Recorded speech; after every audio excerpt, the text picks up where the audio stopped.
Welcome students.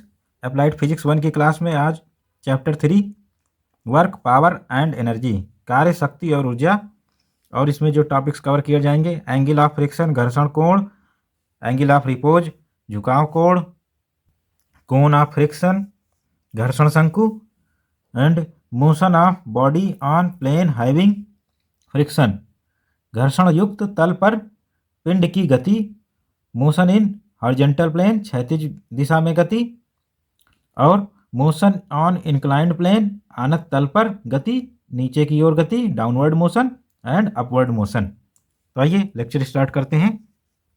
Angle of friction, घर्षण कोण। तो एंगल ऑफ फ्रिक्शन या घर्षण कोण, इसके लिए हम इस सिचुएशन को समझते हैं। कोई ऑब्जेक्ट है जो कि एक सरफेस पर रखी हुई है, तो वस्तु सतह पर रखी हुई है और वस्तु पर बाह्य बल F लगाया जा रहा है। घर्षण बल हमारा ये सतह पर ही लगेगा जहाँ ये दोनों सतहें कांटेक्ट में हैं और अपोजिट डायरेक्शन में लगेगा।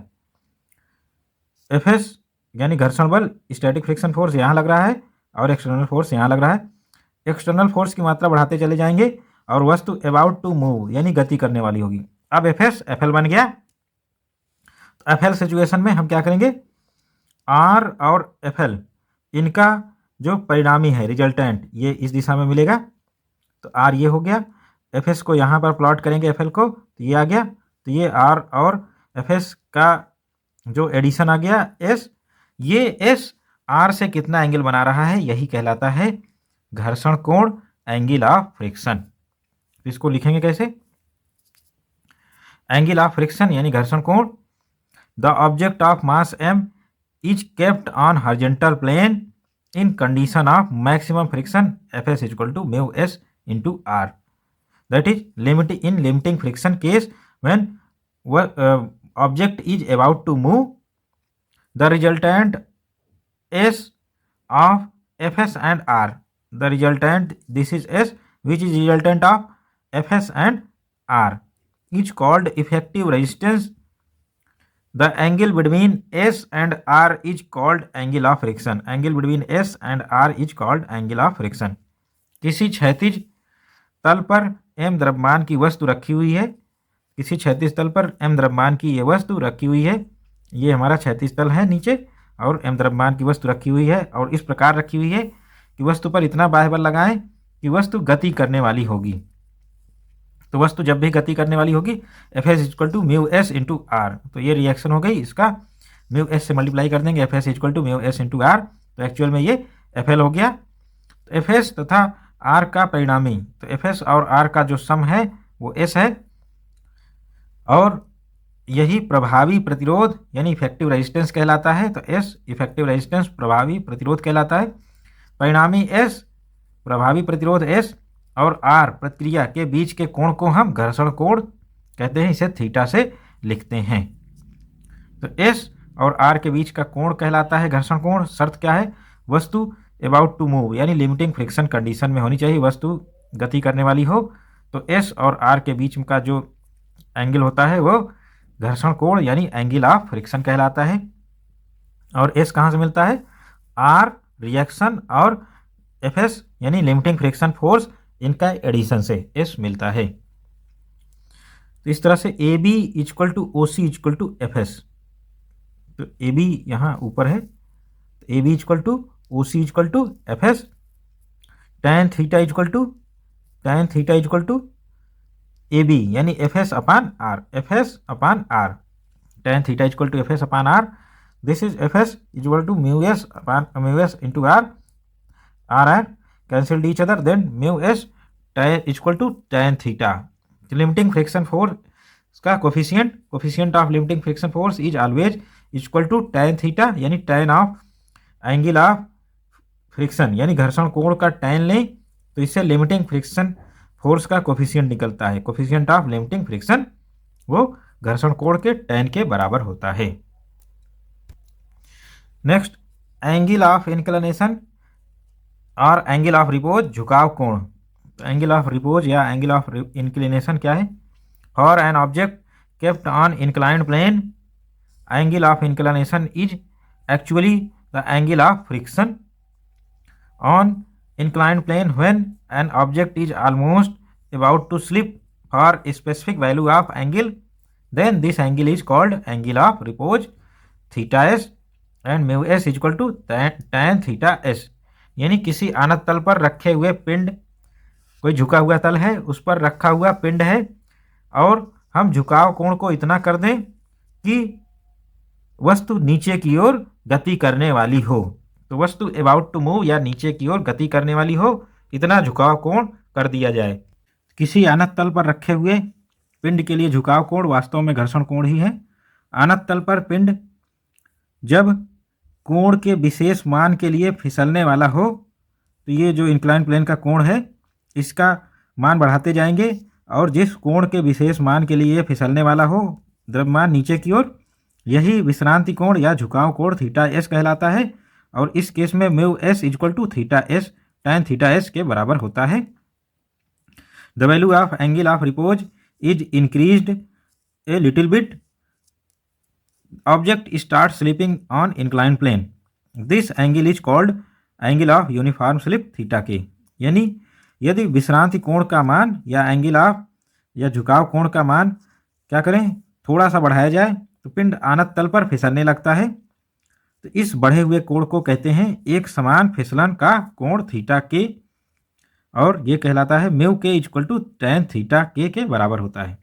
तो इस तरह से समराइज कर देते हैं कि हम जो इंक्लाइंड प्लेन का एंगल है, ये इंक्लाइंड प्लेन पर वस्तु रखी हुई है और इस एंगल को धीरे धीरे बढ़ाते चले जाएंगे और इतना बढ़ाएंगे कि वस्तु गति करने वाली हो, तो इस एंगल को हम कहते हैं एंगल ऑफ रिपोज, झुकाव कोण। इस कंडीशन में जो घर्षण गुणांक होता है वो limiting friction coefficient of friction force होता है और ये mu S equal to tan theta S, तो झुकाव कोण के tan के बराबर होता है। और इससे जरा सा एंगल बढ़ाते हैं तो ये जो पिंड है वो नीचे की ओर स्लिप करने लगता है, फिसलने लगता है और ये एंगल कहलाता है angle of uniform slip theta K, यानी एक समान फिसलन का कोण theta K. Mu K equal to coefficient of kinetic friction tan theta K, तो इस तरह से ये रिलेटेड होते हैं। तो एक विशेष कोण के लिए जब वस्तु गति करने वाली हो नीचे की ओर, तो ये झुकाव कोण कहलाता है और इससे जरा सा ज़्यादा एंगल ये थीटा के यानी एक समान फिसलन का कोण कहलाता है। नेक्स्ट डेफिनेशन, कोण ऑफ फ्रिक्शन घर्षण शंकु। कोण of friction, if angle of friction for object and surface be theta, then cone of friction is obtained by rotating the line of angle of friction around perpendicular reaction R। यदि किसी पिंड तथा सतह के लिए, पिंड और सतह के लिए घर्षण कोण का मान थीटा हो, तो एंगल ऑफ फ्रिक्शन थीटा है, तब अभिलंब प्रतिक्रिया के चारों ओर घर्षण कोण की रेखा को घुमाने पर एक घर्षण शंकु प्राप्त होता है। यानी जो हमारा एस है इसको 360 डिग्री रोटेट कराएं तो क्या होगा, एक कोण जनरेट हो जाएगा यानी शंकु, इसी को कोण ऑफ फ्रिक्शन घर्षण शंकु कहते हैं। तो जो ये रिजल्टेंट है एस, इसको हम घुमाने पर, पूरा घुमाने पर एक साइकिल एक कोण जनरेट हो रहा है, घर्षण शंकु या कोण ऑफ फ्रिक्शन कहलाता है। इसकी क्या खासियत है, any force of any magnitude, any force of any magnitude applied inside the cone, any force inside the cone of any magnitude which is parallel to line of action of cone, which is parallel to line of action of cone and in direction inside the cone, in the direction of inside the cone cannot produce any type of movement in the object। यानी घर्षण शंकु के भीतर आरोपित किसी भी परिमाण का कोई बल शंकु की क्रिया रेखा के अनुदिश है तथा शंकु के भीतर है, तो इस शंकु के भी भीतर है और इस क्रिया रेखा के अंदर ही है, इस तरह से। तो ये जो भी फोर्स हैं वो पिंड में किसी प्रकार की गति उत्पन्न नहीं कर सकते। तो ऐसा हमारा ये सिग्निफिकेंस है कोण ऑफ फ्रिक्शन का। कोण ऑफ फ्रिक्शन के अंतर्गत अगर कोई फोर्स लग रहा है और इसके इनवर्ड है, तो वो फोर्स इस बॉडी को मूव नहीं करा सकता, इसके बाहर वाले फोर्स बॉडी में गति प्रदान कर सकते हैं। ये हमारे कोण ऑफ फ्रिक्शन यानी घर्षण शंकु का महत्व हो गया। Now motion of body on a plane having friction, घर्षण युक्त तल पर पिंड की गति। तो यहाँ फार्मूले डिराइव किए जाएंगे। एक केस क्षैतिज का होगा, दूसरा केस ऊर्ध्वाधर यानी आनत तल पर, इंक्लाइंड प्लेन पर। इंक्लाइंड प्लेन पर दो तरह की गतियाँ पॉसिबल हैं, एक ऊपर की ओर, दूसरी नीचे की ओर। तो इन दोनों को कंसीडर किया जाएगा। तो हम स्टार्ट करते हैं। मोशन ऑन हॉरिजॉन्टल प्लेन, क्षैतिज तल में गति। तो यहाँ पर क्षैतिज तल में गति देखेंगे तो एक बॉडी है जो कि इस क्षैतिज तल पर रखी गई है और इस बॉडी पर एक एक्सटर्नल फोर्स F लग रहा है। इसका horizontal component F cos alpha है और इसका विरोध करने के लिए Fk है और बॉडी a एक्सेलरेशन से मूव कर रही है और रिएक्शन R ऊपर की ओर है, mg वेट नीचे की ओर। Suppose an object of mass m is kept on plane surface and on applying external force object starts moving with acceleration a, then net force on object is ma। माना m द्रव्यमान की कोई वस्तु क्षैतिज तल पर बल F के कारण, m द्रव्यमान की वस्तु है, क्षैतिज तल पर बल F के कारण a त्वरण से गति कर रही है। तो वस्तु पर नेट बल, a त्वरण से गति करने वाली वस्तु पर कितना बल काम करता है, ma, यानी वस्तु के द्रव्यमान को एक्सेलरेशन से मल्टीप्लाई कर दें, इतना फोर्स काम करता है वस्तु पर। ये फोर्स आएगा कहाँ से, इस ma की डायरेक्शन में क्या है, F cos अल्फा है और इसका विरोध करने के लिए Fk है। तो हम क्या लिखेंगे, ma equal to F cos alpha minus Fk। तो जो अपोजिट डायरेक्शन में फोर्सेस रहते हैं उनको माइनस कर देते हैं और उसी दिशा के फोर्स को हम प्लस लिखेंगे और इक्वल कर देंगे। तो ma equal to F cos alpha minus Fk, ma F cos alpha, ma equal to F cos alpha minus Fk। तो Fk गतिक घर्षण बल है या काइनेटिक फ्रिक्शन फोर्स है। तो a की वैल्यू निकालेंगे, a equal to F cos alpha minus mu के mg, Fk equal to mu के इंटू आर एंड म्यू के mg। तो म्यू के mg Fk की वैल्यू हमने रख दिया, a equal to F cos alpha minus mu के mg अपान m। तो ये एक्सेलरेशन की वैल्यू हो गई त्वरण की, वेयर म्यू के is coefficient of kinetic friction, गतिक घर्षण गुणांक है। इफ अल्फा इक्वल टू 0, अगर अल्फा का मान 0 रख दें तो cos अल्फा इक्वल टू 1 और फिर F equal to a equal to F minus mu के mg अपान m। तो ये फोर्स हमारा क्षैतिज फोर्स हो गया, अल्फा की वैल्यू 0 हो गई तो फोर्स इसी डायरेक्शन में हो गया। तो एक्सेलरेशन हमारी और थोड़ी सी बढ़ जाएगी, a equal to F minus mu के mg अपान m। तो क्षैतिज दिशा में फोर्स लगाने से एक्सेलरेशन का मान ज़्यादा हो जाएगा। नेक्स्ट केस, ये जो एक्सेलरेशन का फार्मूला निकाला गया ये बहुत इंपॉर्टेंट है, इस पर बेस्ड न्यूमेरिकल पूछे जा सकते हैं। तो सभी स्टूडेंट्स इसको जब भी न्यूमेरिकल पूछा जाए डिराइव कर लें रफ में और फिर न्यूमेरिकल डायरेक्टली हम फेयर में लिखकर ये सॉल्व कर सकते हैं। मोशन ऑन इंक्लाइंड प्लेन, आनत तल पर पिंड की गति। तो इंक्लाइंड प्लेन जो कि थीटा डिग्री झुका हुआ है हॉरिजॉन्टल से, थीटा डिग्री पर है, तो इस पे जो वस्तु होगी उसकी गति के लिए दो सिचुएशन है, एक नीचे की ओर गति है, दूसरी ऊपर की ओर गति है। तो हम पहले डाउनवर्ड मोशन यानी नीचे की ओर गति करते हैं। Let object of mass m is moving downward with acceleration a on an inclined plane at angle theta. तो this is inclined plane which is at angle theta and object is moving with acceleration a, weight is mg downward and mg cos theta is angle theta at angle theta and r is normal reaction अभिलंब प्रतिक्रिया and f is friction force Fk and mg sin theta is working downward in the direction of plane. Then mg sin theta supports the downward motion, mg sin theta supports the downward motion while friction force opposes the motion of this body. Net force on object is ma. Then माना m द्रव्यमान की कोई वस्तु एक theta कोण पर झुके आनत तल पर नीचे की ओर a त्वरण से गति कर रही है। तो वस्तु a त्वरण से नीचे की ओर गति कर रही है, आनत तल इंक्लाइंड प्लेन का जो एंगल है वो थीटा है और एक त्वरण से वस्तु नीचे की ओर गति कर रही है, m द्रव्यमान की वस्तु है। तो mg sin थीटा जो कंपोनेंट है वो नीचे की ओर गति की दिशा में है, जबकि घर्षण बल F के घर्षण की यानी गति का विरोध कर रहा है। तो वस्तु पर नेट फोर्स, क्योंकि वस्तु a त्वरण से नीचे आ रही है तो नेट फोर्स कितना होगा ma, और वस्तु पर नेट बल ma लग रहा है। ये कहाँ से आ रहा है, mg sine theta. External force हमने यहाँ नहीं लगाया है, तो ये ए की डायरेक्शन में mg साइन थीटा है। mg अपने भार के कारण ये नीचे आएगा, तो mg साइन थीटा ए की डायरेक्शन में है तो mg को हम प्लस लिखेंगे, और फ्रिक्शन फोर्स अपोजिट डायरेक्शन में है तो इसको माइनस लिखेंगे। ma equal to mg sine theta minus f, and हम normal forces r equal to mg cos theta इसको लिखेंगे। तो ये हमारे पास दो इक्वेशन मिल गए। अब इनकी मदद से हम सॉल्व करेंगे, एक्सेलरेशन का फार्मूला निकालेंगे।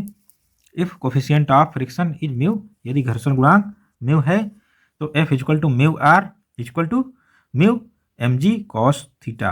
म्यू क्या है, गति घर्षण गुणांक, coefficient of dynamic friction. Then ma equal to mg minus f की वैल्यू रखेंगे mu mg cos theta.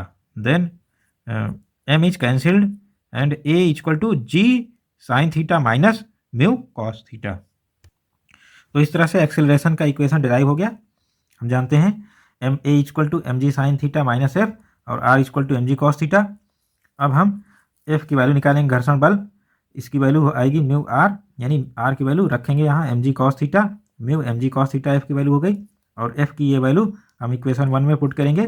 ma equal to mg sine theta minus mu mg cos theta, और m कैंसिल हो गया, a की वैल्यू g कॉमन ले लेंगे, sine theta minus mu cos theta, ये acceleration की वैल्यू आ गई। तो डाउनवर्ड मोशन के लिए एक्सटर्नल फोर्स की ज़रूरत नहीं पड़ती है। अब हम अपवर्ड मोशन यानी ऊपर की ओर गति देखेंगे, इसके लिए एक्सटर्नल फोर्स F लगाना पड़ेगा। तो यहाँ पर जरा सा अंतर है, एक्सटर्नल फोर्स F लगाएंगे तो ऊपर की ओर गति होगी, और अब घर्षण बल किधर काम करेगा, तो यहाँ पर एक्सटर्नल फोर्स ऊपर की ओर लग रहा है, तो जो गति घर्षण बल है वो नीचे की ओर लगेगा, फ्रिक्शन फोर्स नीचे की ओर हो गया है।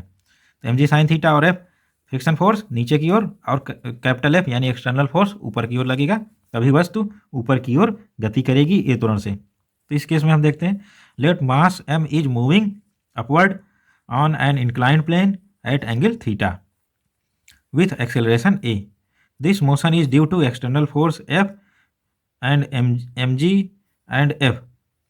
and small f are in opposite direction, are opposes the upward motion. Net force on this mass is, which is moving with acceleration a, is force is ma. माना कोई m द्रव्यमान का पिंड या वस्तु a त्वरण से थीटा कोण पर झुके आनत तल पर ऊपर की ओर गति कर रहा है, a त्वरण से गति कर रहा है, और यह गति बाह्य बल F जो कि ऊपर की ओर कार्यरत है के लगने के कारण हो रही है, और mg साइन थीटा और f, mg साइन थीटा और स्मॉल f इस गति का विरोध कर रहे हैं। तो द्रव्यमान पर नेट फोर्स a त्वरण से गति कर रहा है तो ma हो गया, और इस ma को सपोर्ट कर रहा है एक्सटर्नल फोर्स, और विरोध कर कौन कहा है, mg साइन थीटा और घर्षण बल, तो दोनों को माइनस कर दिया, और फिर ये हमारा इक्वेशन 1 हो गया। r equal to mg cos theta ये पहले की तरह वैलिड है। अब ma equal to f minus mg sine theta minus f, तो एक्सटर्नल फोर्स का विरोध mg साइन थीटा भी करेगा और घर्षण बल। अब r equal to mg cos theta, यहाँ से हम पहले फ्रिक्शन फोर्स का मान निकालेंगे। Now mu is coefficient of friction, limiting friction, then mu सीमांत घर्षण गुणांक है, तो गति घर्षण गुणांक है, चूंकि गति हो रही है तो ये गति घर्षण गुणांक हो गया। F k equal to mu के इंटू आर, म्यू के mg cos theta. Putting this f is in equation 1, ma equal to f minus mg sine theta minus घर्षण बल mu mg cos theta, then a equal to f upon m minus g sine theta plus mu cos theta. अब हम यहाँ पर ये acceleration का formula derive हो गया है, a equal to f minus f upon m minus g sine theta plus mu cos theta. अब यहाँ पर हम एक समान चाल का उदाहरण लेंगे। If mass is moving with constant speed that is v is constant in upward direction, then यदि द्रव्यमान m नियत वेग v से ऊपर की ओर गति कर रहा है तो a इक्वल टू 0। तो नियत वेग से गति करने के लिए एक्सेलरेशन यानी त्वरण 0 होगा, तो इस केस में त्वरण को हम 0 कर देंगे, तो f upon m minus G sine theta plus mu cos theta equal to 0 हो गया। तो F equal to M G bracket में sine theta plus mu cos theta. तो इतना बाह्य बल हम लगाएंगे तो वस्तु एक समान चाल से यानी कांस्टेंट स्पीड से ऊपर की ओर गति करेगी, अदरवाइज उसकी स्पीड कांस्टेंट नहीं रहेगी और वो नॉन जीरो एक्सेलरेशन से गति करेगी। तो किसी भी वस्तु को ऊपर की ओर जो गति कर रही है इंक्लाइन प्लेन पर, इस बराबर अमाउंट का एक्सटर्नल फोर्स लगाएंगे तभी वो एक समान चाल से आगे बढ़ेगी ऊपर की ओर, नहीं तो वो एक्सेलरेटेड होगी, वो उसका एक्सेलरेशन कुछ ना कुछ होगा। यहाँ एक्सेलरेशन 0 हो गया। This force is required to maintain uniform velocity. यही बाह्य बल है जिससे वस्तु एक समान चाल से ऊपर की ओर उस आनत तल पर या इंक्लाइंड प्लेन पर आगे बढ़ेगी।